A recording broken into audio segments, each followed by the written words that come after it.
Hi students, मैं हूं अकबर और अब मैं आपको मैथ पढ़ाऊंगा। मैथ में जो हमारा तरीका है कि पहले हम बेसिक्स को मज़बूत करते हैं ताकि आपको किसी तरीके की मैथ को सॉल्व करने में डिफ़िकल्टी ना आए। एक्चुअली क्या है कि हमारे यहाँ मैथ और इंग्लिश दो ऐसा सब्जेक्ट है जिसको हवा बनाकर पेश किया गया है। उसको सिस्टमेटिक तरीके से हम सॉल्व नहीं करते हैं, जिसकी वजह से वो हमें मुश्किल लगता है। अगर हम सिस्टमेटिक वे से स्टेप बाय स्टेप फॉलो करें तो हाँ, थोड़ी सी मुश्किल तो आ सकती है, लेकिन एक ये जो बना हुआ है कि मोस्टली स्टूडेंट्स सोचते हैं कि हम नहीं कर पाएंगे, ऐसा नहीं है। आपको उसके फार्मूलाज और सही मेथड को अपनाना होगा तो आप इजीली इस पे जो है कंट्रोल कर सकते हैं, इसे ओवरकम कर सकते हैं, इस सब्जेक्ट पर कमान हासिल कर सकते हैं। तो जो हमारा मेन फोकस होगा वो दो चीज़ों पे मेन होगा, एक मैथ पे, मैथ की बेसिक के साथ मैथ को इजी वे में सॉल्व करने का तरीका मैं बताऊंगा। दूसरा इंग्लिश पे हम फोकस करेंगे। इंग्लिश में हम जो ट्रेडिशनल ग्रामर रूल से हट कर पढ़ेंगे, जो है कि कैसे आसानी से लिखना आ जाए और जो चीज़ें हैं उसे हम समझ सकें। तो ये दो हमारा फोकस एरिया रहेगा। सबसे पहले हम मैथ से शुरू करते हैं। मैथ का हमारा एक कोर कॉन्सेप्ट है जिसको हमने WH का नाम दिया है, व्हाट और हाउ। यानी कि दुनिया में कोई भी आप काम करते हैं उस पर ये अप्लाई होता है WH का रूल। WH, W मतलब व्हाट। व्हाट को यहाँ ये सेंस ले सकते हैं कि अगर मैथ के सेंस में है या साइंस आप कर रहे हैं तो जो आपसे सवाल पूछा जा रहा है उसमें व्हाट यानी क्या पूछा जा रहा है, क्या इन्फॉर्मेशन प्रोवाइडेड है और क्या पूछा जा रहा है, पहले तो आप फाइंड आउट कीजिए। मोस्टली स्टूडेंट जो होते हैं वो यही फाइंड आउट नहीं करते हैं कि उनको इन्फॉर्मेशन क्या दी हुई है। जो इन्फॉर्मेशन दी गई है पहले एक तरफ उसको सिस्टमेटिक ढंग से लिख लीजिए, फिर ये देखिए कि आपसे क्या पूछा गया है उसको नोट डाउन कर लीजिए। तो जब ये W का प्रोसेस यानी व्हाट का जब प्रोसीजर हमारा पूरा हो जाएगा तो हम H हाउ के प्रोसेस पे चलेंगे। हाउ मतलब हम उसको एग्जीक्यूट कैसे करें, सॉल्व कैसे करेंगे। आपको दुनिया में चाहे कोई काम करना हो, मैथ के अलावा साइंस और या कोई भी बड़े से बड़ा एस्से लिखना हो, किसी टॉपिक पे डिस्कस करना हो या डिबेट करना हो, ये दो चीज़ बहुत इम्पोर्टेंस रखते हैं।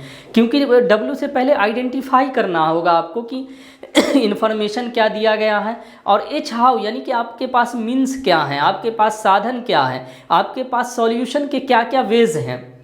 ठीक है, तो ये WH हो गया। अब इसको हम मैथ के दो सवाल से समझने की कोशिश करेंगे। हमने इसलिए दो ट्रिकी मैथ के सवाल उठाए हैं जो आपको सॉल्व करके दिखाएंगे। सबसे पहले हमने, और बता दूं कि जो हमने सवाल उठाया है वो दो, एक ज्योमेट्री से और एक मेंसुरेशन से। आम स्टूडेंट को ज्योमेट्री और मेंसुरेशन दो ऐसे सब्जेक्ट, ये तीन मैथ की तीन डिसिप्लिन, ज्योमेट्री, मेंसुरेशन और ट्रिगोनोमेट्री। ट्रिगोनोमेट्री जिसको हिंदी में त्रिकोणमिति कहते हैं, त्रिकोणमिति, ज्यामिति और क्षेत्रमिति, ये जो तीन डिसिप्लिन हैं ये मुश्किल माने जाते हैं और अक्सर स्टूडेंट को इसी में डिफ़िकल्टी फेस करनी पड़ती है। तो दो क्वेश्चन को हम सॉल्व करके देखते हैं। पहला क्वेश्चन है कि it is given that angle XYZ equal to 64 degree and XY is produced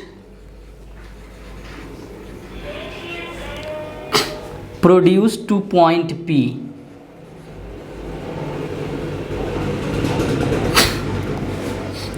Draw a figure from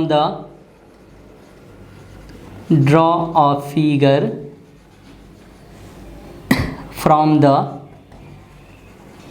given information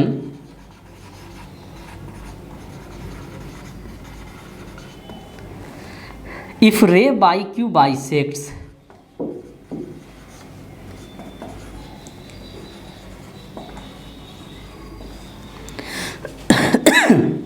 angle Z by P, find angle X Y Q and reflex angle Q Y P.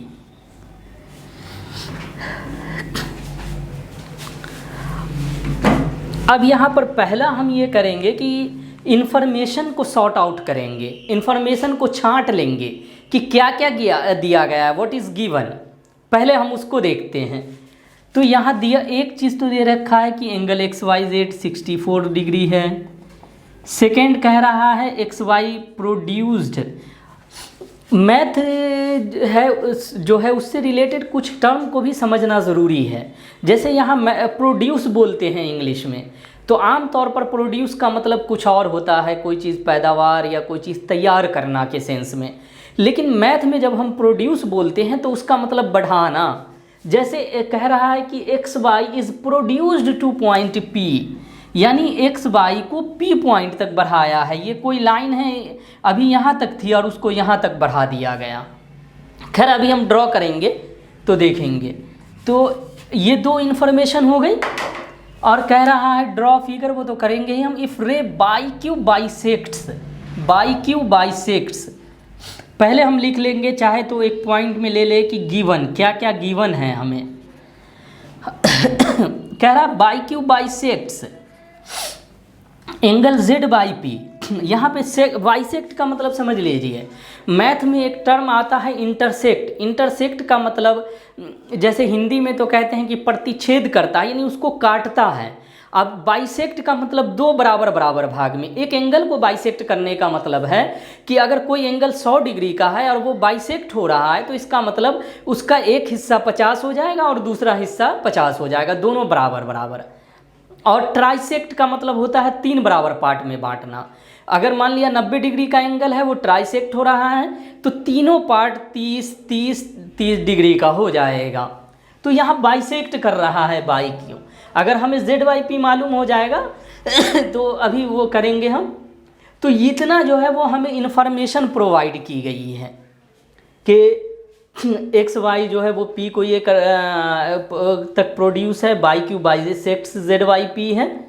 अब जो हमें है निकालना क्या है, हमें है ना, व्हाट टू फाइंड, हमें जो फाइंड करना है वो फाइंड करना है angle X Y Q and reflex. अब यहाँ पर एक चीज़ और समझा दूँ कि दो एंगल के सम या दो एंगल के योग या जोड़ के आधार पर एंगल को 3 कैटेगरी में बांटा गया है। एक को कहते हैं कम्प्लीमेंट्री एंगल, जब दो एंगल का सम दो एंगल को जोड़ने पे 90 डिग्री हो तो उसको कम्प्लीमेंट्री कहा जाता है, और दो एंगल को जोड़ने पर 180 हो तो उसको सप्लीमेंट्री कहा जाता है, और तीन एंगल को जोड़ने पे दो एंगल को जोड़ने पे अगर 360 आए तो उसको रिफ्लेक्स कहा जाता है। और अगर कहा जाए किसी एंगल का रिफ्लेक्स निकालो तो उसको 360 से माइनस कर देंगे। मान लिया जाए कोई एंगल 50 है और कह रहा है उसका रिफ्लेक्स निकालो, तो 50 को 360 डिग्री से हम माइनस कर देंगे। इसी तरीके से सप्लीमेंट्री और कम्प्लीमेंट्री पे भी होगा। अगर कम्प्लीमेंट्री एंगल निकालना है, मान लीजिए कि 10 है, उसका कम्प्लीमेंट्री तो 90 से 10 माइनस हो जाएगा। अगर सप्लीमेंट्री निकालना है तो 180 से माइनस हो जाएगा। अगर कोई 30 डिग्री का एंगल है, उसका हमको सप्लीमेंट्री निकालना है तो 180 को हम 30 से माइनस कर देंगे। तो खैर हमने ये लिख लिया कि व्हाट इज़ इन्फॉर्मेशन, हमें फाइंड क्या करना है। अब यहाँ पर हमें फिगर भी बनानी होगी। तो ये जो इन्फॉर्मेशन है इसकी बिहाफ पर हम एक जो है वो तैयार कर लेते हैं फिगर। हमको कहा जा रहा है कि एंगल एक्स वाई जेड है, तो हम यहाँ पर एक एंगल बना लेते हैं एक्स वाई एंड जेड। ये एंगल हो गया। एंगल का भी एक आपको, हालांकि इस सब टॉपिक पे मैं अलग अलग वीडियो बनाऊंगा ताकि आप लोगों को, या अलग अलग समझाऊंगा ताकि आसानी से आप लोग समझ सकें। एक वीडियो में ज़्यादा हो जाएगा तो हो सकता है कि कुछ समझ में ना आए। जैसे एंगल का नेमिंग का क्या प्रोसीजर है कि जैसे हमको कोई फिगर बनानी है तो हमको पहले नाम पे फोकस करना होता है। जैसे दे रखा है एक्स वाई जेड, तो इसका मतलब एंगल जो बनेगा वो वाई पे बनेगा, यानी कि ये दोनों लाइन जो मिलेगी वो वाई पॉइंट पे मिलेगी। जो बीच में होता है ना वो उसी पॉइंट पे मिलती है। तो एंगल के नेमिंग में भी ये याद रखना होगा कि कहाँ पर, यानी कि बीच का जो पॉइंट है वो एंगल वहीं पे बनेगा, यानी वाई पे। अगर इसी का नाम रहता वाई एक्स जेड या जेड एक्स वाई तो वो एक्स पे बनता। बहरकैफ अब यहाँ पर ये 64 डिग्री का एंगल बन गया है। उसके बाद कह रहा है X Y is produced to P, तो ये एक्स वाई है, इसको पी तक प्रोड्यूस कर दिया हमने, यानी इस पॉइंट तक बढ़ा दिया। अब देखेंगे तो यहाँ पर गौर करेंगे तो दो एंगल बन गया, एक एंगल एक्स वाई जेड और एक एंगल जेड बाई पी, यानी वाई पे दो एंगल बना, एक ऊपर की तरफ एक नीचे की तरफ। अब यही कह रहा है कि बाई क्यू जो है वो बाइसेक्ट कर रहा है जेड वाई पी को। ये बाई क्यू जो एंगल है वो कह रहा है कि ये बाई क्यू आ रहा है बीच में। अभी फ़िलहाल हम इसको समझने के लिए मिटा देंगे वाई क्यू। ये इसको दो पार्ट में बांट दे रहा है, एक इसको हम सिंपल करने के लिए नाम दे देंगे एक, इसको दे देंगे दो। ये दो पार्ट में बट गया, नंबर 1 और नंबर 2। अब क्या है, ये दोनों बराबर होंगे, अगर ये 10 डिग्री होगा तो ये भी 10 होगा, या ये बड़ा वाला एंगल हमको पता चल जाए जेड वाई पी, क्योंकि बाइसेक्ट कौन हो रहा है, जेड वाई पी। जो बाइसेक्ट हो रहा है अगर वो पता चल जाए तो उसको 2 से डिवाइड कर देंगे सिंपली। अगर वो 100 हो गया तो उसका दोनों हिस्सा 50-50 हो जाएगा। अच्छा, अब यहीं पे हमने कहा था एच का काम अब स्टार्ट होता है हाउ मतलब हमारे पास फॉर्मूला क्या है, उपाय क्या क्या है। तो अब हम हाउ का मतलब जब मैथ में हम बोलेंगे तो इससे रिलेटेड फार्मूलाज क्या हैं, इससे रिलेटेड फार्मूला हमारे पास क्या है। अगर मेंसुरेशन में अगर हम सिलेंडर का कोई सवाल सॉल्व कर रहे हैं तो उससे रिलेटेड फार्मूला, कोन का कर रहे हैं तो उससे रिलेटेड, अगर हम क्या कहते हैं क्यूब क्यूबॉइड का कर रहे हैं यानी घन घनाभ का, तो उससे रिलेटेड फार्मूला हमारे पास, उससे रिलेटेड फार्मूला हमको याद होना चाहिए। यहाँ पे जब भी कोई लाइन बनती है उसके ऊपर एंगल उंगल बनता है तो यहाँ पर हमें एक रूल याद रहना चाहिए, लीनियर पेयर। इसको हिंदी में कहा जाता है रेखीय युग्म, यानी युग्म मतलब जोड़ा, इंग्लिश में पेयर मतलब जोड़ा, रेखीय लीनियर किसी लाइन पे बनने वाला जोड़ा। इसका क्या मतलब है, इसका ये कॉन्सेप्ट है क्या, इसको समझना ज़रूरी है। इस वीडियो में अभी तक आप 2-3 चीज़ समझ चुके हैं। एक जैसे अभी लीनियर पेयर बताया, उससे पहले कॉम्प्लीमेंट्री सप्लीमेंट्री बताया कि कॉम्प्लीमेंट्री सप्लीमेंट्री क्या होता है और रिफ्लेक्स एंगल क्या होता है। अब जो हम बता रहे हैं वो लीनियर पेयर। लीनियर पेयर क्या कहता है कि अगर किसी लाइन पे एक पॉइंट से जितने भी एंगल बनेंगे, जैसे मान लीजिए ये बाई पॉइंट है, इससे अगर हम 10 एंगल भी बना दें, जैसे गौर कीजिए यही पॉइंट है, इससे एक लाइन इधर जा कर के ये एंगल बना दे रही है ये, तो कह रहा है कि ये इन सारे एंगल को जोड़ने पर 180 होगा। चाहे 10 एंगल क्यों ना बना दे एक पॉइंट से, याद रहे डिफरेंट पॉइंट से नहीं, एक ही पॉइंट से, तो वो 180 होगा। तो यही रूल गौर करेंगे आप, तो हम इसको जो ये लाइन है इसको यूँ लिख सकते हैं कि angle X Y Z plus angle Z Y P equal to 180 degree. क्यों लिख सकते हैं, क्योंकि लीनियर पेयर के अभी जो ये बाइसेक्ट वाला हिस्सा हटा दीजिए तो आपको दिखेगा 2 एंगल है, दिख रहा है ना, ये 2 एंगल, एक ये वाला एक ये वाला हो गया जेड बाई पी और एक ये वाला एक्स वाई जेड, 2 एंगल। यानी लीनियर पेयर कहता है कि एक पॉइंट से जितने भी एंगल बनेंगे उनका सम होगा 180 डिग्री। तो ये हो गया। अब चूंकि एक्स वाई जेड की वैल्यू हमें पता है 64 डिग्री है, तो अब यहाँ पर अलजेब्रा का रूल अप्लाई हो गया। अलजेब्रा में 2 टर्म होती है और जो सिमिलर टर्म होता है उसको एक तरफ हम कर लेते हैं और दूसरा इस तरीके से फाइंड आउट हो जाता है। तो जैसे जेड वाई पी इधर रह जाएगा और 64 उधर चला जाएगा, तो 116 डिग्री हो गया। यानी कि ये जेड वाई पी एंगल जो है हमारा वो 160 हो गया। अब हमें जो निकालना है, अब आ जाइए, अब हमने इसको कर दिया क्यू से, तो जेड वाई पी जो है एंगल वो 116 हो गया। हमें जो निकालना है एक्स वाई क्यू।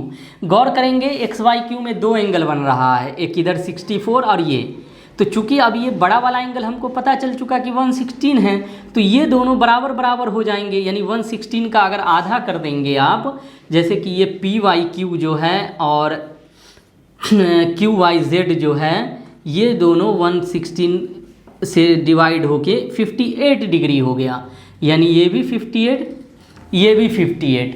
अब हम इजीली, तो यहाँ पे फिर बोले हाउ, अब हमको एक्स वाई क्यू निकालना है, तो एक्स वाई क्यू तो डायरेक्ट निकलेगा नहीं, तो जब आपको एंगल वगैरह निकालना होगा तो वहाँ आप गौर करेंगे कि ये किसी को प्लस करने पे तो नहीं आएगा ये दो एंगल, या किसी को माइनस कर दें तो ये तो नहीं यानी किसी के प्लस या माइनस करने पे तो नहीं आएगा, ये चीज़ आपको देखना पड़ेगा।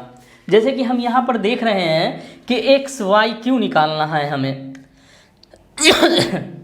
एक्स वाई क्यू, ये पी वाई क्यू है या क्यू वाई पी बोल लें, ये दोनों नाम सेम है।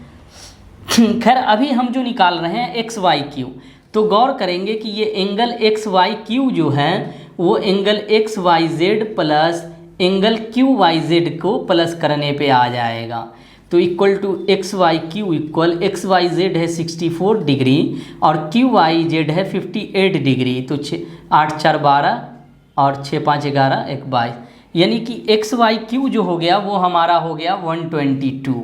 अब हमको निकालना है रिफ्लेक्स क्यू वाई पी, तो हमने बताया कि रिफ्लेक्स किसी एंगल का निकालना हो तो उस एंगल को 360 से माइनस कर दीजिए, और क्यू वाई पी हमको पता चल चुका है 58 डिग्री, तो क्यू वाई पी को अगर हमको निकालना है तो 360 से माइनस कर लेंगे रिफ्लेक्स के लिए, रिफ्लेक्स तो 360 में से 58 माइनस हो जाएगा तो 302 हो जाएगा, तो इसका जो रिफ्लेक्स है वो भी 302 पता चल गया।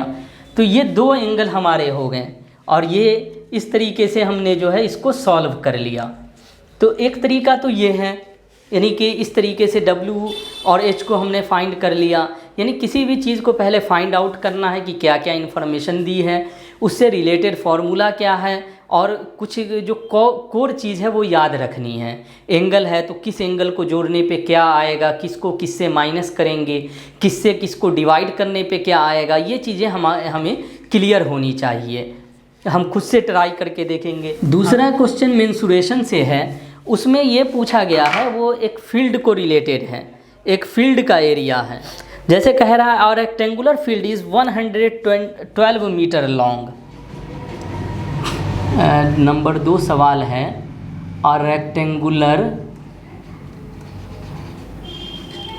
Rectangular field is 112 metre long and 62 metre broad, 62 metre broad है। कह रहा a cubical tank of edges 6 metre is dug at each of the four corners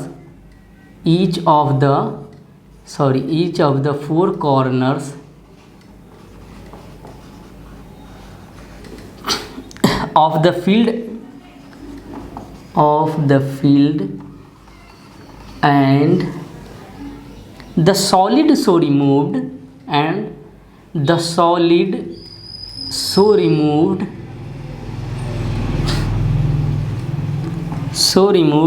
is evenly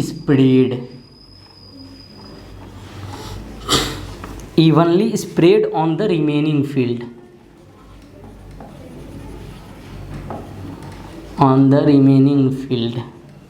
Find the rise in the level of the field. Find the rise in the level of the field.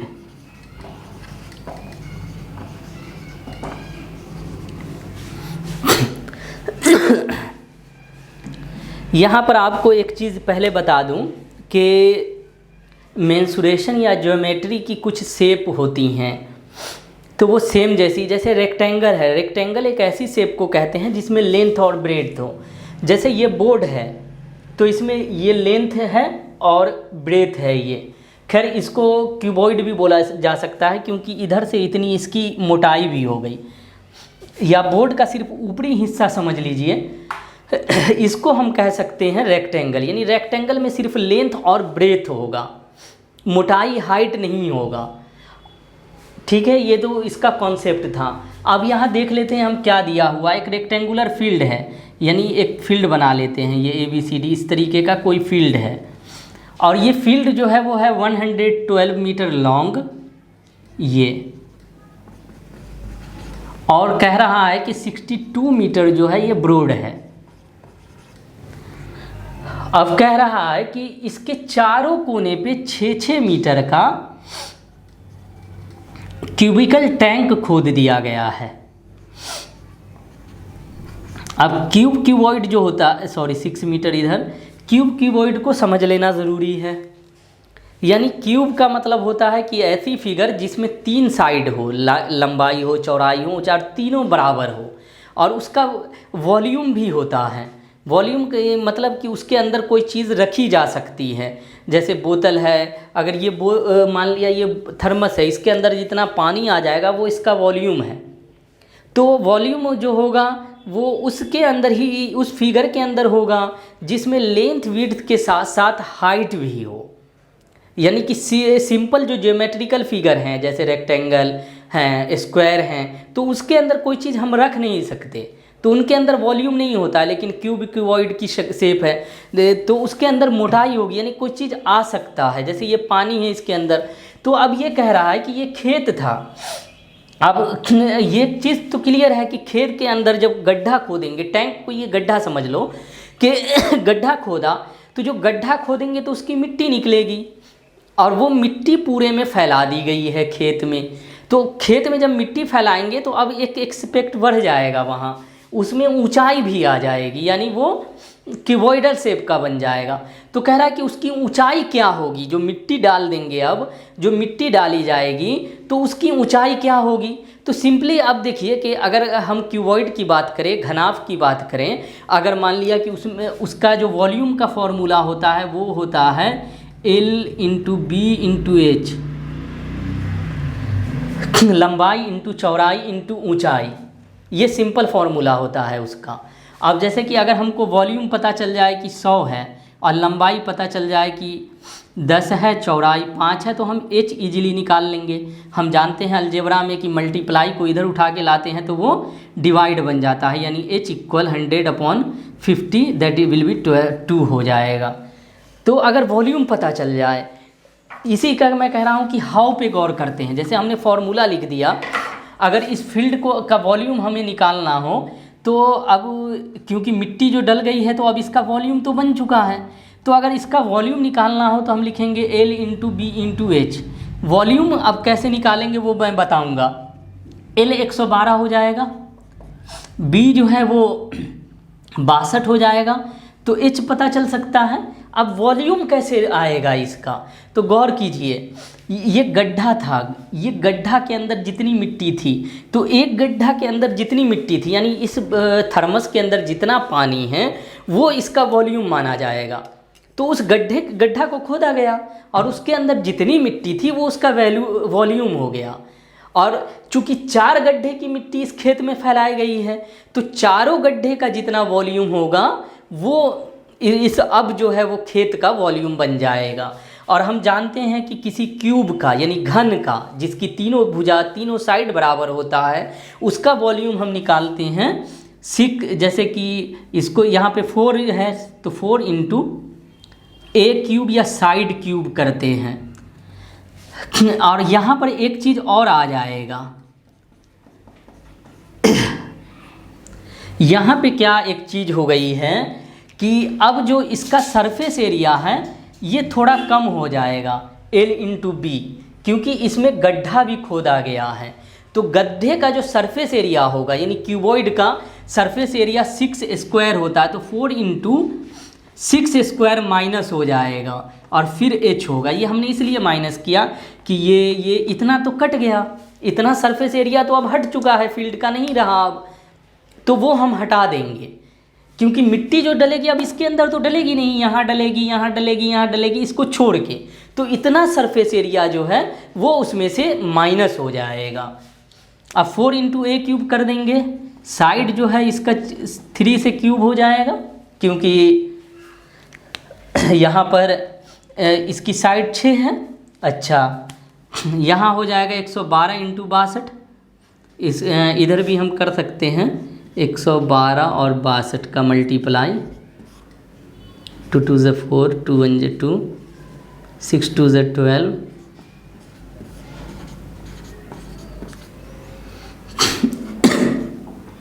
4 4, 6 6 ज़ 36, ये 144 minus हो जाएगा into H, और इधर हो जाएगा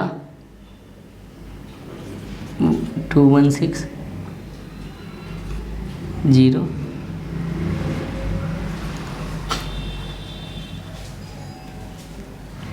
ये 6800 हो जाएगा।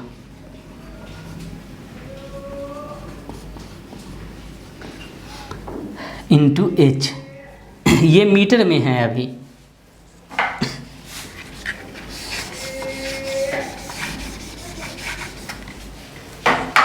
अब हम इसको 6 से 00 को इधर उठा के ले आते हैं, मल्टीप्लाई हो रहा है तो वो डिवाइड हो जाएगा, और इक्वल हमें एच की वैल्यू निकल आएगी। इसको डिवाइड करेंगे तो 0.127 मीटर आ जाएगा, या तो हम इसको सेंटीमीटर में बदल लें तो ये लगभग 12.7 cm हो जाएगा। तो इस तरीके से हमने फाइंड आउट कर लिया, यानी सिस्टमेटिक वे से। और कुछ चीज़ें समझनी भी पड़ेंगी, जैसे मेंसुरेशन है, और ज्योमेट्री में कि मेंसुरेशन में कई बार आता है कि इस शेप में से इसको काटा गया, तो कोई चीज़ जब हटाई जाएगी तो उसका एरिया या उसकी साइड जो है वो माइनस हो जाएगी। तो इसके साथ ही अभी ख़त्म करते हैं ये क्लास, फिर मिलते हैं नए क्लास में।